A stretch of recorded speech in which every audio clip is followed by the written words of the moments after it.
নমস্কার বন্ধুরা, ওয়েলকাম সবাইকে শুভ স্পোর্টস নিউজ চ্যানেলে। তো গাইস, এই ভিডিওতে আইএসএল রিলেটেড কিছু গুরুত্বপূর্ণ ট্রান্সফার আপডেট জানাতে চলেছি, তাই একটু স্কিপ না করে পুরো ভিডিওটি দেখার অনুরোধ রইল। আর যারা ভিডিওটি দেখছো সবাই প্লিজ লাইক ও সাবস্ক্রাইব করে দিও। তো গাইস, প্রথমে যে প্লেয়ারটাকে নিয়ে বলবো সে হলো রবসন রবিনো।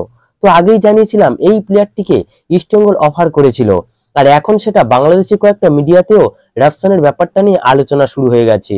আর বাংলাদেশি মিডিয়াও স্বীকার করে নিয়েছেন যে ইস্ট বেঙ্গল রবসন রবিনোকে নেওয়ার জন্য ভালো রকম একটা স্যালারি অফার করেছে। আর এই আলোচনার প্রসেসটা ইন্ডিয়াতে বা বাংলাদেশে নয়, ইংল্যান্ডে বসেই হচ্ছে। আর এর সত্যতা কতটা তা সত্যি জানাও নেই, তবে সত্যি ইস্ট বেঙ্গলের তরফ থেকে তাকে আনার ব্যাপক চেষ্টা করা হচ্ছে।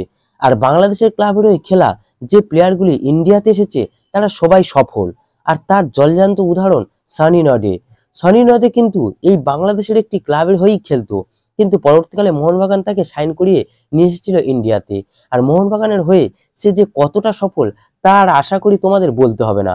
আর সনি নর্দে ছিল মোহনবাগানের সবচেয়ে ফ্যান ফেভারিট প্লেয়ার।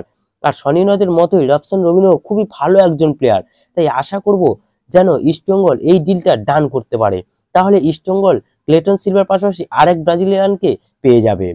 তো গাইস, ইস্টবেঙ্গলের সঙ্গে আরেকজন ইতালিয়ান খেলোয়াড়ের লিঙ্ক আপ বেরিয়ে আসছে। তো 29 বছর বয়সী এই প্লেয়ারটির নাম টোমাসো বিয়াসি। 5.6 কোটি টাকার মার্কেট ভ্যালুর এই প্লেয়ারটি মূলত সেকেন্ড স্ট্রাইকার পজিশনে খেলতে অভ্যস্ত। এছাড়াও সেন্টার ফরওয়ার্ড ও রাইট উইঙ্গার হিসাবেও অনেক ম্যাচে খেলার অভিজ্ঞতা আছে তার, এবং একাধিক বড় বড় ক্লাবের হয়ে তিনি খেলেছেন। এই মুহূর্তে ইতালির কাতানজারো ক্লাবের হয়ে খেলছেন। এই মরশুমে 30টা ম্যাচে খেলে 10টা গোল ও 3টে অ্যাসিস্ট তার নামের পাশে। আর ইস্টবেঙ্গল নাকি এই প্লেয়ারটিকে নেওয়ার ব্যাপারে আগ্রহ প্রকাশ করেছে, তাই এখনই তাকে নিয়ে কোনো কনফার্ম আপডেট আমার কাছে নেই। যদি পাই তাহলে অবশ্যই তোমাদের জানিয়ে দেবো। তো গাইস, এই ভিডিওতে এটুকুই জানানো ছিল। যদি ভিডিওটি ভালো লেগে থাকে তাহলে অবশ্যই লাইক ও সাবস্ক্রাইব করে দিও।